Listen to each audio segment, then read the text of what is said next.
Existe uma grande pressão de opinião pública para reduzir a maioridade penal, o que divide os especialistas na matéria. O governador de São Paulo, Geraldo Alckmin, reuniu-se com o presidente da Câmara, Henrique Eduardo Alves, no dia 16 do mês de abril, para apresentar proposta que endurece a repressão contra o adolescente que comete crimes graves. O projeto aumenta de 3 para 8 anos o tempo de reclusão desse menor e cria unidades separadas para os que completarem 18 anos, mas que ainda têm pena a cumprir. Para debater o assunto, convidamos os deputados Leonardo Gadelha, do PSC da Paraíba, e Luiz Couto, do PT, também da Paraíba. Eu sou Tarcísio Holanda e começa agora pela TV e Rádio Câmara o programa Brasil em Debate. Deputado Leonardo Gadelha, como é que o senhor vê essa pressão que existe, sobretudo de São Paulo, que é onde ocorrem mais crimes dessa natureza, para a redução da maioridade penal de 18 para 16 anos? Assim, em que pese o tema despertar paixões, acho que a abordagem no âmbito do Congresso Nacional não pode ser passional. Eu defendo um amplo debate que não seja reducionista, que permita a ambas as pontas do processo apresentarem os seus argumentos para que nós possamos encontrar um caminho do meio que preserve os direitos de adolescentes, mas também os direitos do restante da sociedade. A sociedade realmente está chocada com o que vem acontecendo, com o crescimento exponencial do índice de criminalidade perpetrado por menores de idade e quer respostas do Congresso Nacional nesse tocante. Todas as pesquisas de opinião pública apontam no mesmo sentido. Uma pesquisa recente realizada pela Folha de São Paulo indicou que 93% da população de São Paulo gostaria de ver uma revisão da legislação acerca do assunto. Há 2 anos, o Senado Federal promoveu uma outra pesquisa de opinião pública que encontrou índices muito semelhantes.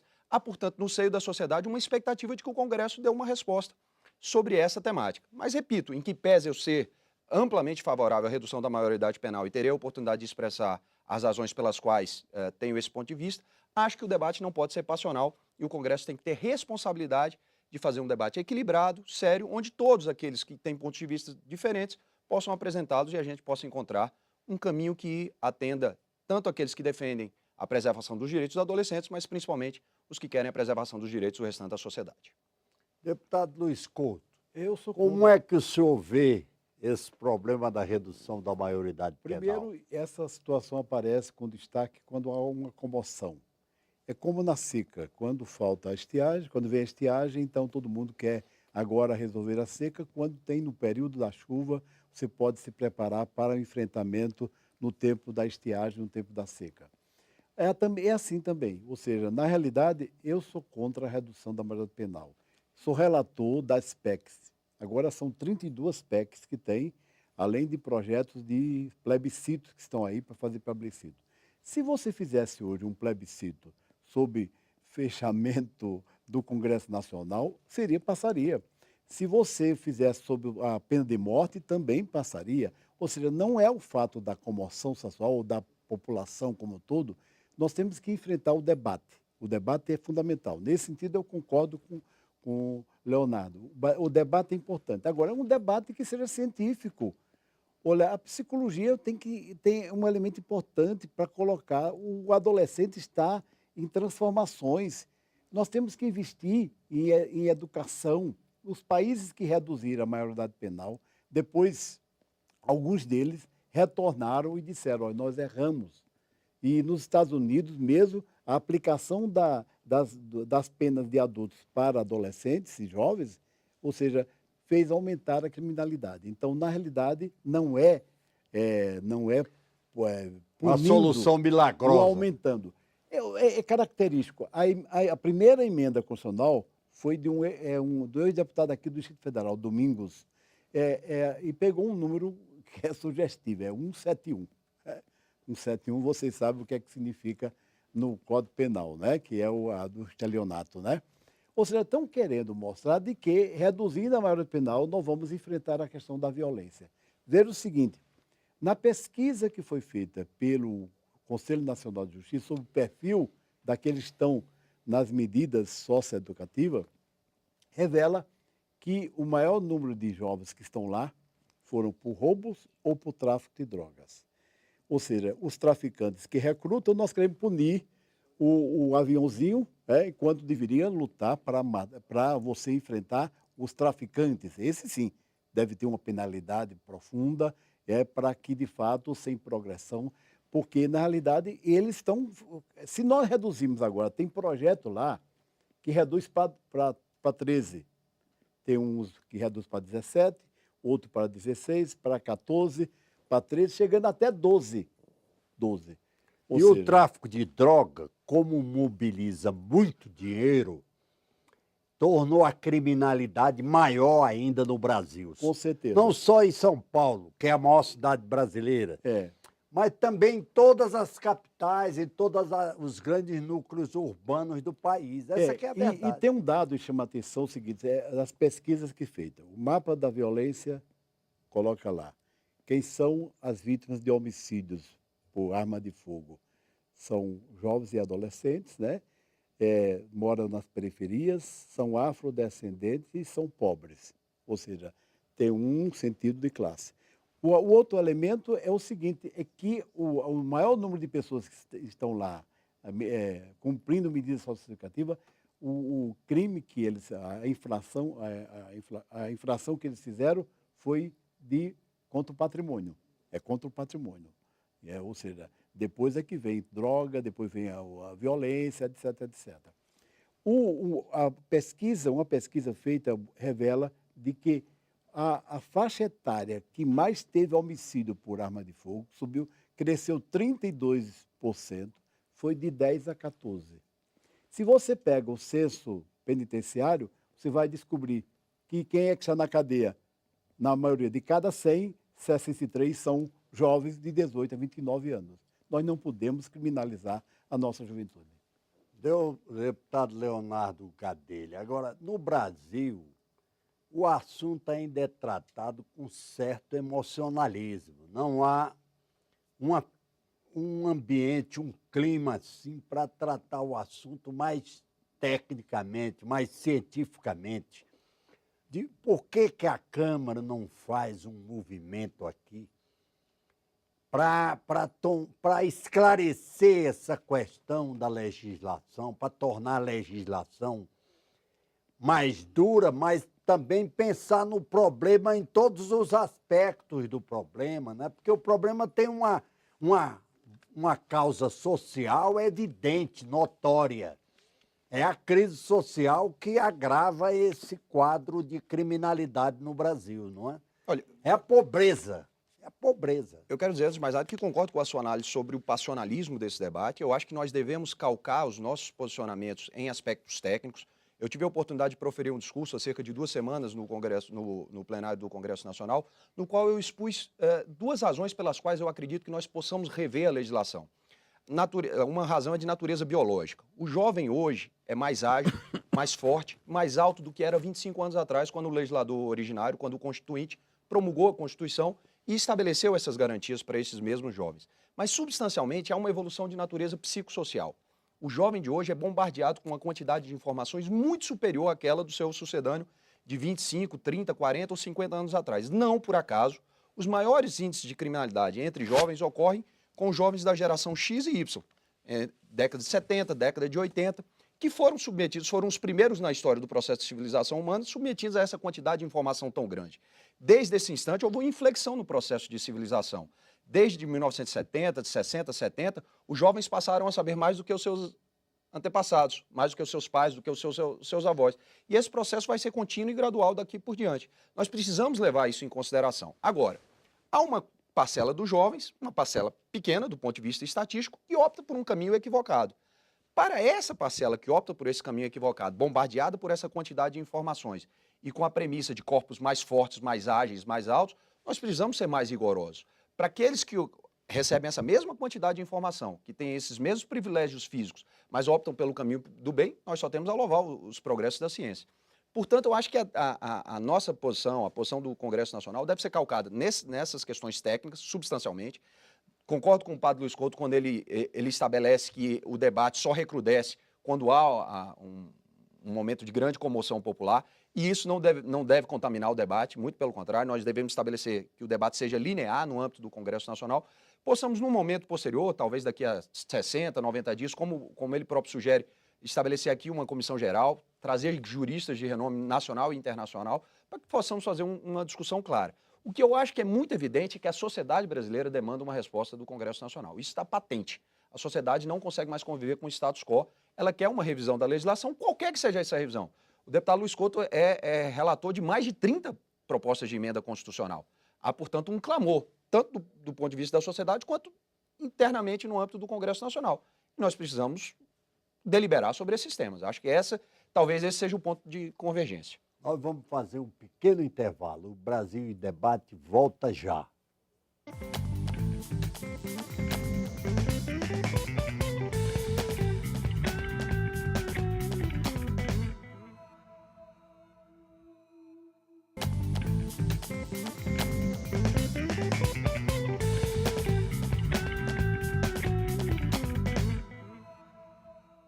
O Brasil em Debate está de volta, hoje discutindo a redução da maioridade penal. Nós recebemos os deputados Leonardo Gadelha, do PSC da Paraíba, e Luiz Couto, do PT, também da Paraíba. Deputado Luiz Couto, o senhor tem alguma ideia, alguma sugestão que pudesse encarar esse problema com mais realismo, mais adequadamente, porque, como o deputado Gadelha disse, essa questão tem sido tratada de forma muito emocional. Há uma revolta, uma indignação da classe média nas grandes cidades brasileiras com o aumento da criminalidade, porque é a classe média que está exposta ao risco do assalto. O rico tem segurança, tem carro, tem forma de se defender, mas a classe média está mais exposta. Então, o senhor tem alguma ideia sobre isso? Em primeiro lugar, é importante o nosso estatuto, naquilo que diz respeito nos direitos fundamentais são assegurados à criança e, como a todo cidadão, a dignidade humana. E o artigo 4 diz que é dever da família, da comunidade, da sociedade em geral e do poder público de assegurar com absoluta prioridade os direitos. E cita lá os direitos: direito à vida, direito à alimentação, direito à educação, à saúde, todos aqueles direitos fundamentais que o cidadão tem e que a criança e o adolescente também devem possuir. E diz mais que essa prioridade tem que ter primazia de receber proteção e socorro, o que não ocorre, precedência no atendimento do serviço público, o que também não ocorre, preferência na formulação e na execução das políticas públicas, que também não ocorre, e destinação privilegiada de recursos públicos para estabelecimento de políticas públicas. Então, se cumprisse o estatuto, se as políticas públicas fossem colocadas, se fosse prioridade mesmo de fato, porque criança não vota. Então, a prioridade é o seguinte, e depois, o Sistema Nacional de Medidas Socioeducativas, que nós votamos, e desde o ano passado, 2012, ele está em exercício, ele dá todas as condições ao juiz para uma equipe multidisciplinar enfrentar essa questão da reincidência, do conflito, do adolescente em conflito com a lei, para que ele possa ser acompanhado, mesmo tendo aquele período, que ele possa ser acompanhado, porque tem alguns que têm desvio de personalidade e tem que ser tratado dessa maneira. Então, nesse aspecto, eu acho que nós, e o Japão e a Alemanha, depois que fizeram a redução, depois retornaram e disseram: olha, nós erramos e agora nós temos que investir maciçamente em políticas para a família, porque o grande problema é também a desintegração familiar. E quando um adolescente... A desagregação da família. Né? Quando você tem um caso de um adolescente de classe rica, normalmente há um abafamento. Ou seja, há toda uma estrutura para fazer a defesa dele, ou seja, termina quem está lá nas medidas socioeducativas, na internação. São jovens, pobres, na sua maioria, afrodescendentes, na sua maioria, ou seja, que não tem tido o financiamento público de políticas públicas para fazer. Então, educação. E temos experiência, inclusive, aqui no Brasil. Lá em São Carlos, no tempo que hoje o deputado Nilton Lima era prefeito, lá tem uma experiência onde o nível de reincidência chega apenas a 4%, ou seja, a grande maioria, e é um trabalho feito por salesianos, onde efetivamente é feito o trabalho educar, educar, educar. É esse o elemento fundamental. Educar a família. Se nós fizermos isso aqui, aí não der certo, aí nós teremos a responsabilidade. Agora, o Congresso Nacional não pode deixar de que ele que aprova orçamento, e normalmente, em termos de criança e adolescente, há uma dificuldade para isso. Então, nesse sentido, é começar a educação desde o ensino infantil, até o ensino superior, para que nós tenhamos a juventude toda tendo a sua dignidade respeitada. Deputado Leonardo Gadelha, não seria o caso do Congresso tomar a iniciativa de promover esse debate sobre o assunto, inclusive envolvendo o governo, os órgãos do governo que têm relação com a assistência ao menor, não é? Eu concordo plenamente. Acho que o Congresso pode e deve assumir o protagonismo nesse debate. Esta é a casa do povo. E o povo tem, evidentemente, muitas preocupações concernentes a esse assunto. Eu quero dizer que concordo parcialmente com o que foi dito pelo deputado Luiz Couto. Não há a menor dúvida de que o Estado brasileiro não provê as condições universais e equitativas para que os jovens possam se desenvolver, mas acho que isso não é colidente com o nosso esforço no sentido de transformar a legislação em algo mais severo, que possa dar um caráter de exemplaridade, porque toda punição precisa ter esse caráter didático, ele precisa servir de exemplo, que possa tirar do convívio social quem perpetrou um ato hediondo que cause espécie à sociedade brasileira e que possa, por fim, promover a ressocialização desse mesmo jovem. Eu quero dizer, inicialmente, e deixar isso muito patente, que eu não perfilo entre aqueles que acreditam que o encarceramento seja a saída única para os males da violência no Brasil, muito pelo contrário. Acho que crimes de menor grau de violência devem ser punidos alternativamente. Mas acho que nós podemos e devemos tirar do convívio social quem perpetra um crime que choca a sociedade, como esse recente de São Paulo, em que um jovem, há poucos dias de se tornar maior de idade, cometeu latrocínio, vai ficar apreendido por no máximo 3 anos e deixará uma dessas instituições com a sua ficha imaculada. Assassinou o rapaz na porta de casa. São casos como esse que causam efetivamente a comoção, e eu concordo com o deputado Luiz Couto no sentido de que isso não pode contaminar o debate no Congresso Nacional, mas também nós não podemos fazer ouvido de mercador a esse clamor da sociedade brasileira. Mas não pode ignorar um fato desse. Eu aconselho a leitura do livro Michel Foucault, Vigiar e Punir. É fundamental essa leitura para você entender o sistema penitenciário, ou seja, e também as medidas socioeducativas, internação de adolescentes em conflito com a lei. Mas é o seguinte, nós estamos propondo, como relator, estamos propondo 3 situações. Um seminário amplo, onde nós temos várias posições favoráveis e contrárias, mas um debate científico, na realidade, que vem aqui para mostrar, ou seja, o Conselho Nacional de Psicologia, para colocar a questão psicossocial, ou seja, juristas favoráveis e contrários, a CNBB, aqueles que já têm manifestação contrária e alguns que já têm manifestação favorável. E, depois disso, nós faremos, aí sim, porque nos seminários, muitas vezes, a gente faz e tem mais gente de fora que vem para o debate do que os parlamentares. Aí é fazer também audiências públicas. No primeiro projeto 171, ele teve três tipos de audiência.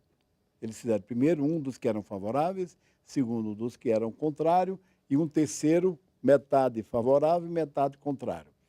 E estamos também propondo que, depois disso, nós façamos uma comissão geral. Mas para debater mesmo, sem comoção, ou seja, com a emoção, sim, a emoção é importante. Agora, a emotividade, muitas vezes, tira o aspecto para que a gente analise as coisas e possa propor. Ou seja, é isso. As medidas socioeducativas estão sendo implementadas, do SINASE, não estão? Vamos fazer com que isso seja implantado e funcione, Por que não funciona o artigo 4º do ECA, que fala da prioridade absoluta? Enfim, tudo isso nós consideramos que é importante. Agora, não podemos alimentar a comoção e fazer isso aqui. Vamos fazer isso num período que não tenha, porque, na realidade, o número de jovens que são executados e adolescentes é muito maior. E a mesma coisa não se faz com relação àqueles que têm estrutura jurídica e tudo, que quando cometem as coisas, por exemplo, os índios que mataram os índios aqui queimados, ou seja, ficaram tudo na impunidade, na impunidade. Ou seja, parece que a lei quer ser uma vingança. E lei não pode ser para ser vingança. Lei não pode ser colocar o elemento punitivo como um instrumento. A privação da liberdade é que é a pena. O tempo que aquela pessoa está lá no presídio ou no processo no processo de ação de atendimento socioeducativo é para que ele seja reeducado, ressocializado, ou seja, o que não está ocorrendo, infelizmente, na grande maioria. Algumas experiências, e nós podemos até trazer essa experiência aqui para o debate. Tem uma experiência no Brasil onde a questão do tratamento com o adolescente em conflito com a lei tem dado resultados significativos. E o índice de reincidência é um dos Onde menores. é isso? Em São Carlos. São Carlos e tem outros locais No também. interior de São Paulo. E lá em São Carlos tem uma experiência lá que são os salesianos que cuidam disso aí. Olha, infelizmente nosso tempo está esgotado. O senhor quer dizer alguma coisa, deputado Leonardo Gadelha? Rapidamente, dessa dizer que concordo com a pauta estabelecida, proposta pelo deputado Luiz Couto, desde que esse cronograma seja célere, seja ágil. Há, evidentemente, esse clamor por parte da sociedade no sentido de que o Congresso se debruce sobre essa temática e dê respostas ágeis à sociedade brasileira. Quero deixar mais uma vez muito claro que aqueles que defendem um maior rigor na legislação acerca do assunto não excluem, de maneira alguma, as responsabilidades do Estado na formação do jovem brasileiro. Nós sabemos que aquela visão idílica do jovem, do binômio da sua formação sendo efetuado na escola e na família, não é mais único e verdadeiro. Há uma miríade de fontes onde o jovem bebe as suas informações no dia de hoje, mas o Estado continua tendo um papel muito importante e ele não pode ser escoimado dessas responsabilidades. Mas nós precisamos recrudescer a legislação, porque é uma expectativa da sociedade nesse O momento. Estado tem que ter a posição central nisso. Tem Não é um verdade? papel muito importante em todo esse processo. Muito obrigado pela presença aqui dos agradeço, deputados Leonardo Gadelha, do PSC da Paraíba, e Luiz Couto, do PT também da Paraíba. Nós estamos terminando o Brasil em Debate. Nosso tema foi a redução da maioridade penal. Eu sou Tarcísio Holanda e esperamos todos vocês nos nossos próximos programas.